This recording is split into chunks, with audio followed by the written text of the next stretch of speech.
I want you to get together. Hello, everyone. It's a Tuesday morning for me in my office, and I woke up this morning to some interesting messages on my Telegram group, which I thought, I better share this with everybody, just for the sake of discourse and just to see what the public's opinion is for those who have been researching this alternative history, the Millennial Kingdom come and gone theory.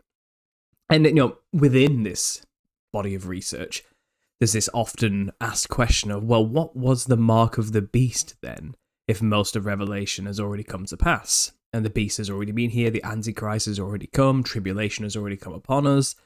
Sometime around the first millennium, early first millennium, first century, third, second, fourth century. We're trying to figure it out, But one of the big questions that come up is, what about the mark of the beast?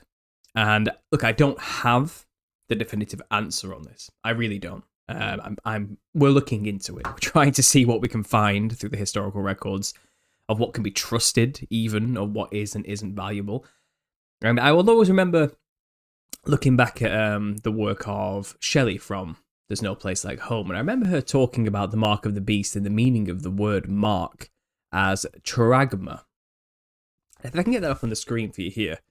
Let's share this with you.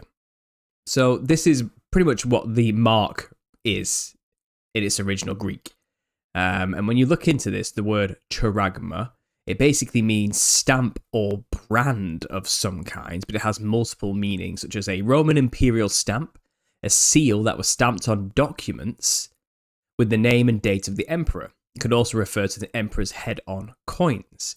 People say it's the mark of the Antichrist on the forehead or the right hand of the followers of the Antichrist. It's a brand on horses, a mark, a carved thing, a sculpture, graven work, or idolatrous image as well. Now, like I said, there's various applications for the word charagma, but what interesting thing it does say in Revelation 13:17, it says, "And no one may buy or sell except one who has the charagma or name of the beast, or the number of his name." So his signature, his sign, his mark, his seal in forms of a stamp and or documentation, as we can see here from a Roman Latin standpoint, from the Greek standpoint. So there we go. Stamp or brand, charagma, mark. That's basically what it stands for. So when we're looking for the mark of the beast, people today tend to look to things like, the black goo phenomena, something like that, or nanotechnology, or some kind of, the biochips, chips in the fingers. RFID is quite a popular one, isn't it? Let's get that right. I don't know what a frid is. RFID chips, things being implanted under people's skin or within their mind. People said, chip and pin was originally the mark of the beast as well. Trying to apply it to a modern lens, through a modern lens, and applying it to a modern framework.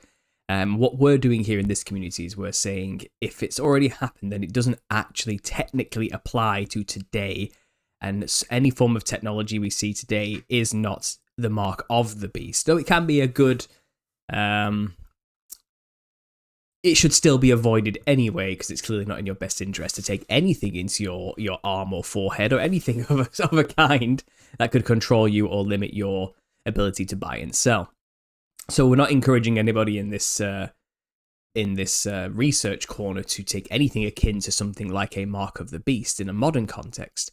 But if we're going to say, the tribulation's already come to pass, we need to try and figure out just what exactly it is. So Renee in the Telegram group posted last night, and I woke up to it this morning, a fantastic piece of information, a great find. And it's this thing called a libellus, or I'm going to say libellus, I think that's how it's pronounced. And the plural is libelli. And in the Roman Empire, it was a brief document written on individual pages, as opposed to scrolls or tablets, particularly official documents issued by governmental authorities. So I think we may have a minor contender here for something akin to a mark of the beast of some kind. Like I said, most people were attributing, let's say, Nero to being the beast around, from the 60 ADs up until the destruction of the temple in 70 AD. He was known for persecuting Christians pretty hardcore, If we just Google, Nero burning Christians, it was known as these Roman lamps that basically he would just set fire to Christians and let them burn all night. And he was pretty ruthless when it came to the persecution of Christians, shall we say? It was well known he was not a good guy.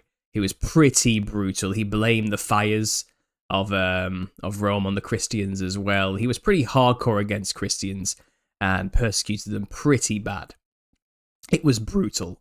And, he made statues of himself modeled after the sun gods. He modeled himself as a god. Who knows what else he got up to in that time. But obviously, Nero had his Nero coins, and people were saying these would have been the charagmas or the marks, forcing the Christians to use his money to buy and sell things. No other money was legal tender, let's say, in Rome or within his empire. That's one way of people have viewed it, but this offers an alternative example, which I think is just worthy of going over for posterity. So a libellus, like I said, it's this brief document given to people in the Roman Empire. Now, its significance is that they were used during the reign of Emperor Decius, which was 250 AD, I believe, to citizens to certify performance of required pagan sacrifices. Now, isn't that interesting? In order to demonstrate loyalty to the authorities of the Roman Empire.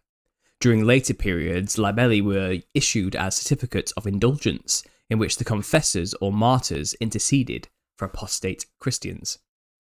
So, its Latin diminutive form is from liber, meaning book, and we get the English word library from the same root. It literally means little book. Sometimes the word is used to describe what we would call essays, tracts, pamphlets, or petitions. During the Decian persecution in the year 2050, in an attempt to promote traditional Roman pietas and unify the empire, the Emperor Decius decreed that everyone, excepting the Jews, must sacrifice and burn incense to gods in the presence of a magistrate, and obtain a signed document witnessed by the officials attesting to this. The libellus was the statement of the individual of his or her loyalty to the empire.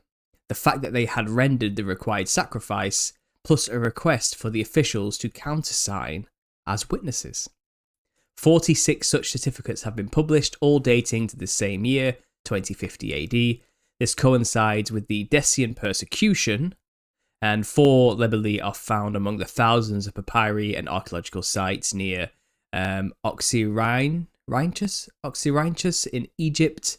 And here's some examples of what these things say. And it's just, I, the daughter of so-and-so, officially say I've made the sacrifices and I am attesting as a governor on behalf of the emperor that I have witnessed this. And it's pretty boilerplate, bureaucratic stuff for such an odd thing such as a sacrifice to an idol.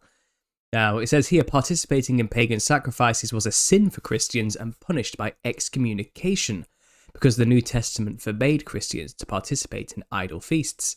However, not participating made one liable to arrest by the Roman authorities.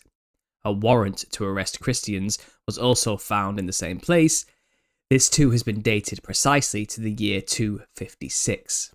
The grounds for the arrest are not documented. However, it predates the persecution under the Emperor Valerian by about a year. So, it's talking here about the term lapsi. The lapsi of Carthage persuaded certain confessors of the faith who had remained faithful in the face of torture and imprisonment to send letters of recommendation in the name of the dead martyrs, libella passis, letters of peace, to the bishop endorsing the position that those who had lapsed be restored to communion of the church. So this is talking about those Christians at the time who did actually do this. They made the sacrifices to the pagan gods in order to get a hold of this thing. And it seems like this was basically a sign that you are, officially speaking, loyal to the Roman Empire, and therefore you are capable of buying and selling your goods within the empire. So this is basically something akin to a mark of the beast. It's a documentation with a signed, sealed signature or mark or stamp from official governments stating that you have basically shown your allegiance to the beast, the beast system, Rome, the fifth beast, the empire, and therefore you now have permission to buy or sell. It's kind of like a charagma or mark. And now, as on the hand or the forehead, I suppose it's lacking there. But then, do you want to get metaphorical or literal with that understanding? Is it you use your hands to buy and your thoughts and your minds are, in line with the emperor's will?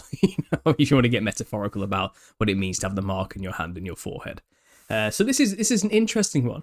So going on here, lapsi, as just to, if you haven't heard of this before, in the early church, it was apostates who renounced their faith under the persecution by Roman authorities. So the term refers to those who have lapsed or fallen away from their faith, only to return to it later. It could be considered as the opposite concept of a martyr, who are those who prefer to accept suffering and death rather than deny their faith. So it originates in the Decian persecution of 250 AD. Which requires all citizens of the Roman Empire to publicly sacrifice to traditional gods, which created unrest in the church. Christians who submitted to pressure and made public sacrifice were called lapsed or lapsi upon completion of sacrifice. Individuals received a certificate of sacrifice or a libellus, a legal document proving conformity to the Roman religion. To avoid this test, many members of the clergy fled, leaving their communities without leadership. In their absence, lay people who were not lapsed, called confessors, filled their leadership role. After the execution of Pope Fabian, Bishop Cyprian of Carthage went into hiding. When he returned to Carthage, he found these confessors assumed authority of clergy, especially forgiveness of sin. Although many confessors willingly relinquished their positions of authority upon the clergy's return, some attempted to retain their positions. Cyprian called the council in 251 AD to address this problem, the root of which was the status of the lapsi. Confessors tended to accept lapsi back into communion, while the clergy demanded harsher punishment. So this basically was causing a schism, wasn't it? It really shook up early Christian faith. Faith was severely tested here, and it seems like there was a large body of Christians who gave in out of fear to the will of Rome, and made those sacrifices, which put them in excommunication with the church at the time. And as a result, some leaders fled, and when they came back, they found they had lost a leadership position in the early church to those who remained. And yeah, it seems like it was a bit of a mess, a bit of an argument about who should be forgiven, how do we deal with those who lapsed, did these leaders who fled get to come back in or not? It was an absolute mess for the early church, it seems. This difference of opinion in how to treat the lapsi was part of a larger picture which threatened the cohesion of the Christian church at the time. After Fabian's execution, Cornelius succeeded him as pope. Cornelius and Cyprian believed that the lapsi could be restored to communion through repentance and penance. A Roman priest named Novatian believed that lapsi should not be allowed to return to church, as they could not be forgiven on earth, but only by God. Novatian stood against Cornelius and was proclaimed as the new pope. He then created a stricter Church of the Pure, which ran for several centuries. Another priest, Novatus, disagreed with both popes and took the opinion that all lapsi should be taken back without asking for any penance or apology. Cyprian was able to avoid full schism by identifying 5 categories of lapsi. So here's the 5 categories. The first are the sacrificity, the sacrificity. Sacrificity. I'm butchering this, aren't I? The sacrificity. Those who had officially offered a sacrifice to the idols. Christians that made sacrifices, especially to Roman gods, were only offered absolution on their deathbeds. The thurificity. Those who had burnt incense on the altar before the statues of the gods. From the Latin thurifica, to burn incense. Then there's the libellity, those who drawn up a testition or a libellus, or had, by bribing the authorities, caused such certificates to be drawn up for them, representing them as having offered sacrifice without, however, actually having done so. A 2-year sanction was imposed as penance, from Latin libellus, little book, letter, or certificate. The acta facientis, those that made false statements or other acts to save their lives, those doing the acts. And then there's the traditors, those who gave up sacred scriptures, artifacts, or revealed the names of fellow Christians to hand over, deliver, or betray. So betrayers or traitors. So there we go. By defining them and making like rules on how they should be punished, it seems like a schism was avoided. But that's interesting, isn't it? This was quite a horrible time, this 250 AD. A odd move was made by the beast, basically saying that Christians, you have to make sacrifices to the gods, or we'll arrest you, we'll torture you, or you definitely won't have the correct documentation to be considered a Roman citizen. Therefore, you can't actually, buy or sell here. Interesting. Now, without this documentation, you were basically ostracized from society during this overhaul. And this is talking about a bit later in the 300. We had the Diocletianic persecution. I think I've said that right again. And it's, Christians' legal rights demanding that they comply with traditional religious practices was basically an edict that was given during this time by the Emperor Diocletian. And basically, later edicts targeted the clergy and demanded universal sacrifice, ordering all inhabitants to sacrifice to the gods. Persecution varied in intensity across the empire. It was weakest in Gaul and Britain, where only the first edict was applied. The strongest was in the eastern provinces. Persecutory laws were nullified by different emperors at different times, but Constantine and Licinius of Milan was traditionally marked the end of the persecution when Constantine took over, and this was obviously the start of the Byzantine overrule of the old traditions and the takeover of Christianity as the main religion of the state of Rome. So Christians had been subjected to intermittent local discrimination in the empire, but emperors prior to Diocletian were reluctant to issue general laws against religious groups. In the 250s, under the reign of Decius and Valerian, Roman subjects, including Christians, were compelled to sacrifice to Roman gods or face imprisonment and execution, but there is no evidence that these edicts were specifically intended to attack Christianity. In 2060, these laws went into abeyance. Diocletian's assumption of power in 284 was not an immediate reversal of this, but it did herald a gradual shift in official attitudes towards religious minorities.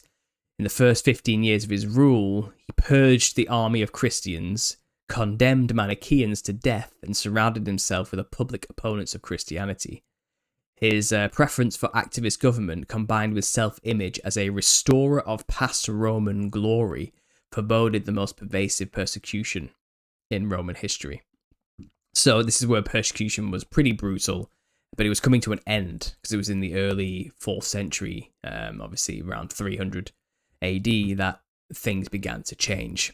And obviously, like I said, Constantine was going to take over, and he pretty much put an end to the persecution. So it says here, in 1313, it was an end to the persecution in the east. Things were changing, but it was reaching a crescendo in this time of Christian persecution, with emperors, like I said, forcing Christians to make sacrifices to false gods, or else. Basically, you can't. You will starve. You'll be a pariah in our city. You will not have permission to interact or be a part of us, or you'll be killed or imprisoned. Basically, it was nothing good. It said here, although the persecution resulted in death, torture, imprisonment, or dislocation for many Christians, most of the empire's Christians avoided punishment. The persecution did, however, cause many churches to split between those who had complied with imperial authority and those who remained pure. Certain schisms, like those of the Donatists of North Africa and the Melicians of Egypt, persisted long after the persecutions. The Donatists would not be reconciled to the church until after 411. Some historians considered that in the centuries that followed the persecutory era, Christians created a cult of martyrs and exaggerated the barbarity of the persecutions. Right, okay. Other historians, using texts and archaeological evidence from the period, assert that this position is an error. Christian accounts were criticised during the Enlightenment and afterwards. This can be attributed to political, anti-clerical and secular tenor of that period. Modern historians have attempted to determine whether Christian sources exaggerated the scope of the Diocletianic persecution, but disagreements continue. So no one knows really how bad it actually was. And as I've been looking into this, and there's much more to be said about the persecution of Christians here, and you can look into it in these early times. But getting back to the point of the things I've been looking into, now I'm actually currently editing this video right now by Gunnar Heinsohn, and it's this 1 hour 14-minute presentation called The Catastrophe and Chronology in the First Millennium AD. Now, he's not a Christian. He made this in 2016. He's just a historian, a chronologist, and he's just in the field of archaeology. And he basically noticed that the first millennium, the first 1,000 years of our supposed given to us chronology from Scaliger, doesn't make any sense whatsoever. And he opens up here explaining how there's 3 cataclysms that happened in the first century. First, you had in the 3rd century, the invasion of Rome by the barbarians and utter destruction just coming upon everything, and a complete destruction of the Roman Empire and collapse. And then they had this break in time. And then there was another crisis in the 6th century where it seems like it was the worst year on record.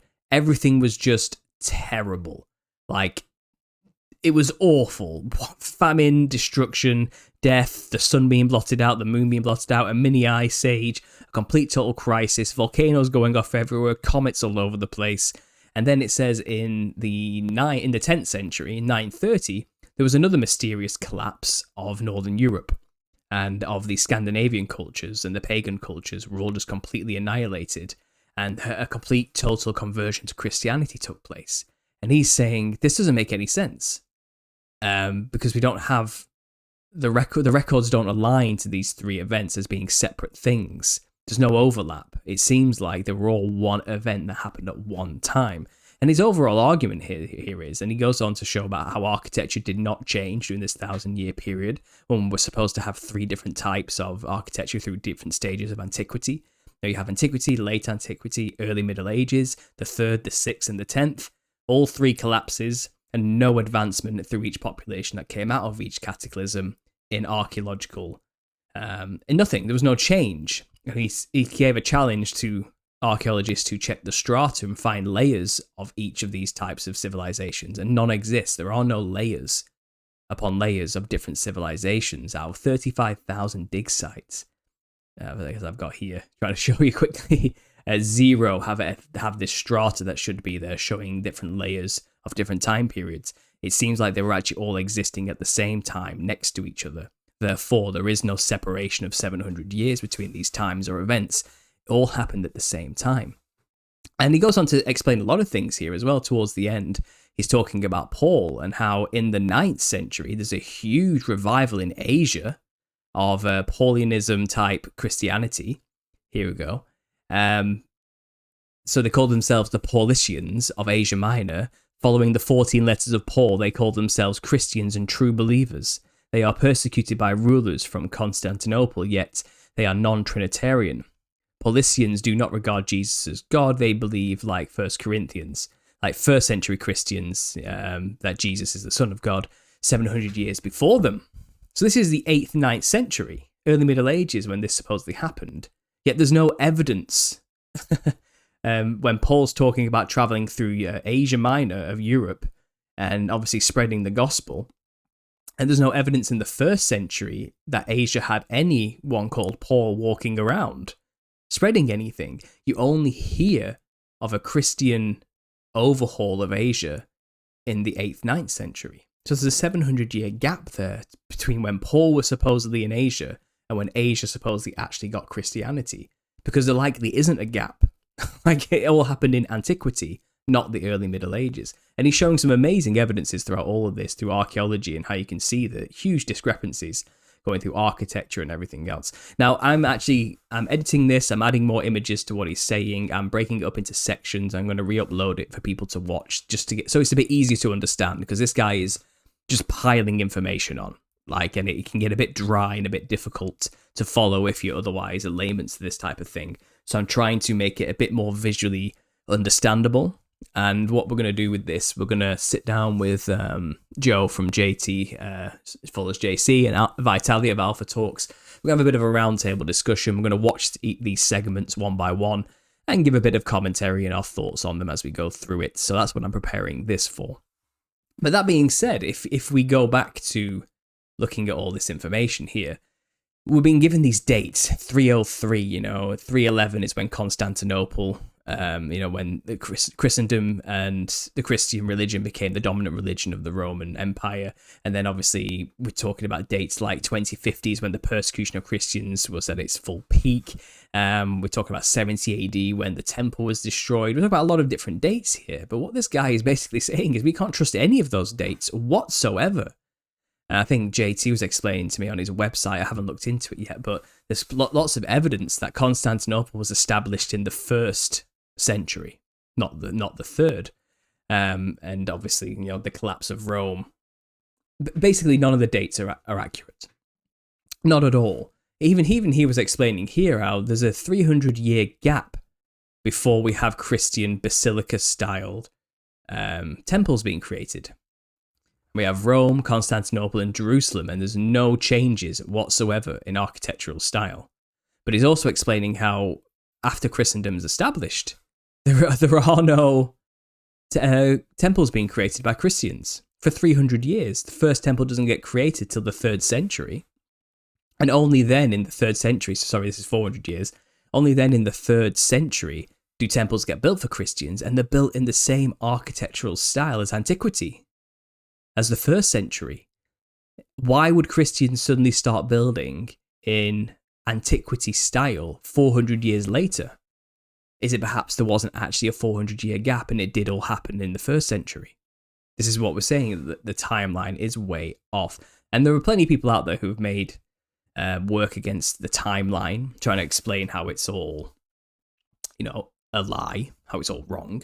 And it seems like most of the manipulation was taking place in the 1st millennium, the first 1,000 years. And it seems like the most cataclysms we have on record were around that time. Now, there were cataclysms as well. There was the plague of the 13th century. But then if we look into that record and you look at the explanations of the 13th century plagues, they're identical to the events that took place in the 6th century, around 536 AD. It's quite a similar paralleled account.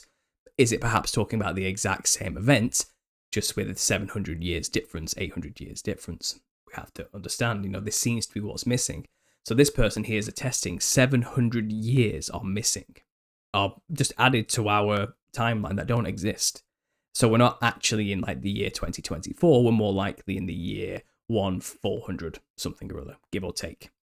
Again, this would align up with the millennial reign of Christ happened around 70 AD, perhaps ended around 1070 AD, roughly, and we are now in the last 200 years of the little season of Satan before the final Gog-Magog war, which is what we're attesting to. But the problem is most people still trust the historical record that they have assumed is true, given to them from sources like Wikipedia with these dates that I was reading out to you there. But the archaeological evidence is showing that these dates are erroneous and nonsensical and do not make any sense whatsoever. They've just kind of been given these dates because they have to somehow make it fit with Scaligerian chronology, which was created in the 1600s by the Scaliger brothers, who are working for the Jesuits. It's all kind of very, very dodgy when you actually look into where our official timeline comes from. And this means, the early church fathers, all this kind of stuff has to be thrown into question as well. And we have to wonder about the validity of a lot of these stories we hear and the true timings of when they all actually happened. Now, it's possible the temple was destroyed in 70 AD, about 40 years after Christ's ascension and his resurrection and his ascension after Pentecost.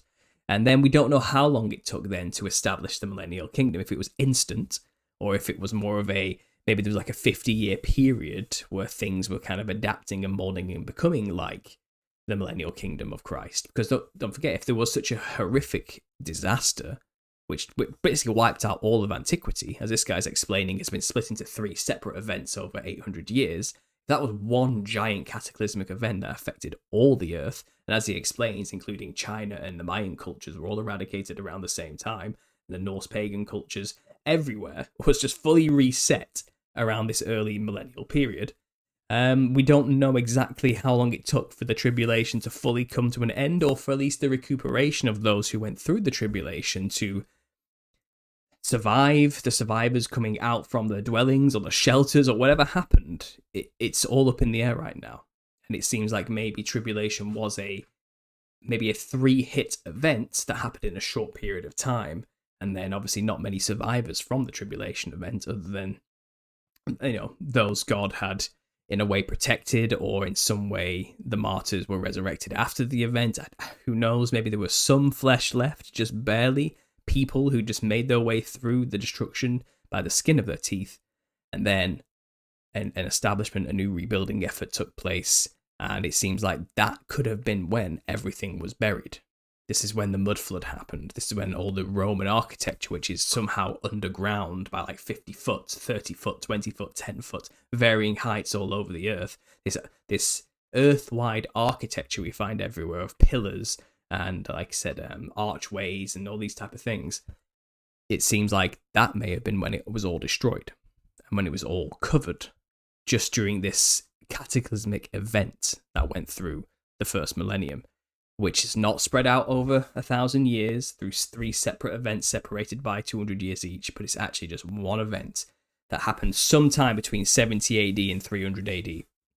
Because then we have record of the Byzantine Empire, or something like this 1,000-year reign of Christendom was established. But we don't actually know how long the time was between these times. We can't trust the dates that have been attributed to them by modern mainstream chronologists.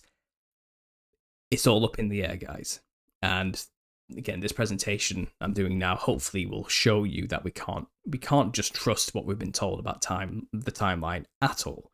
And we can see with our own eyes the evidences that there's a trickery afoot, some chicanery is afoot, shall we say. And this whole letter, the libellus, this example of a mark of the beast, which was shared with me by Rene in the Telegram group, is just another great example of possible mark of the beast contenders that were all happening around this time.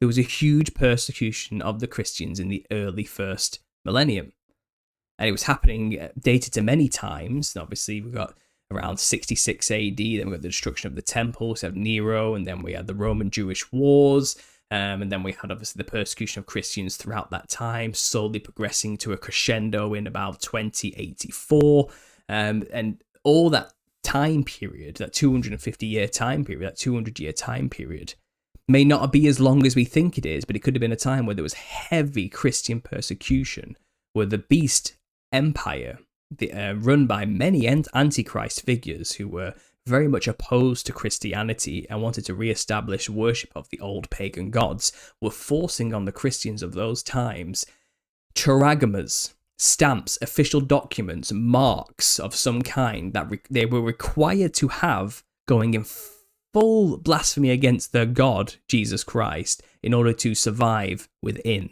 Roman civilization. Those are, and something you could describe simply as a mark of the beast.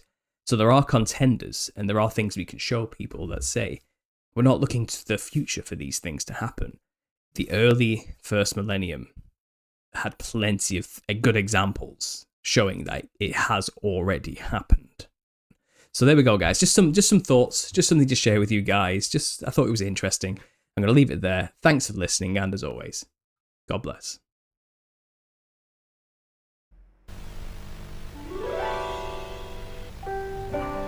This Saturnalia.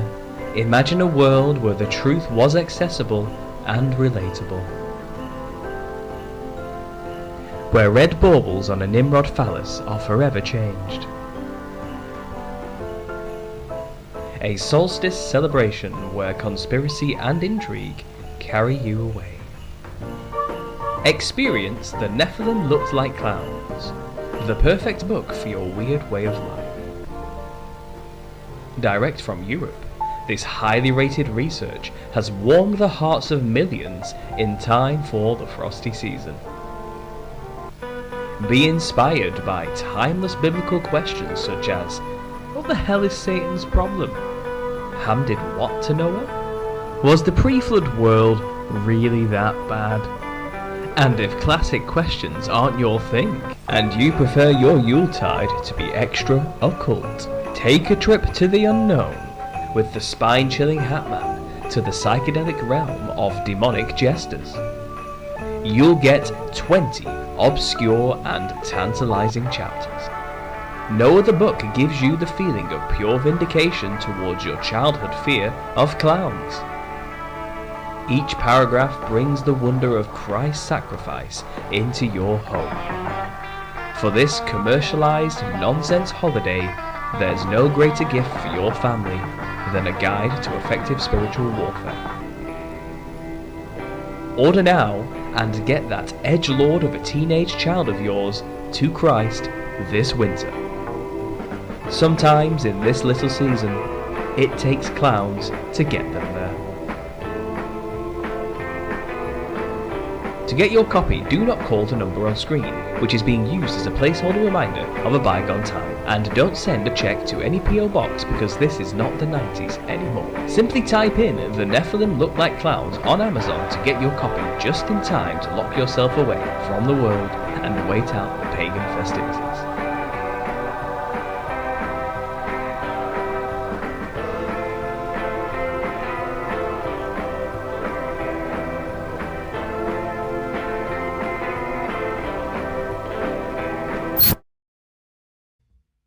I want you to get together.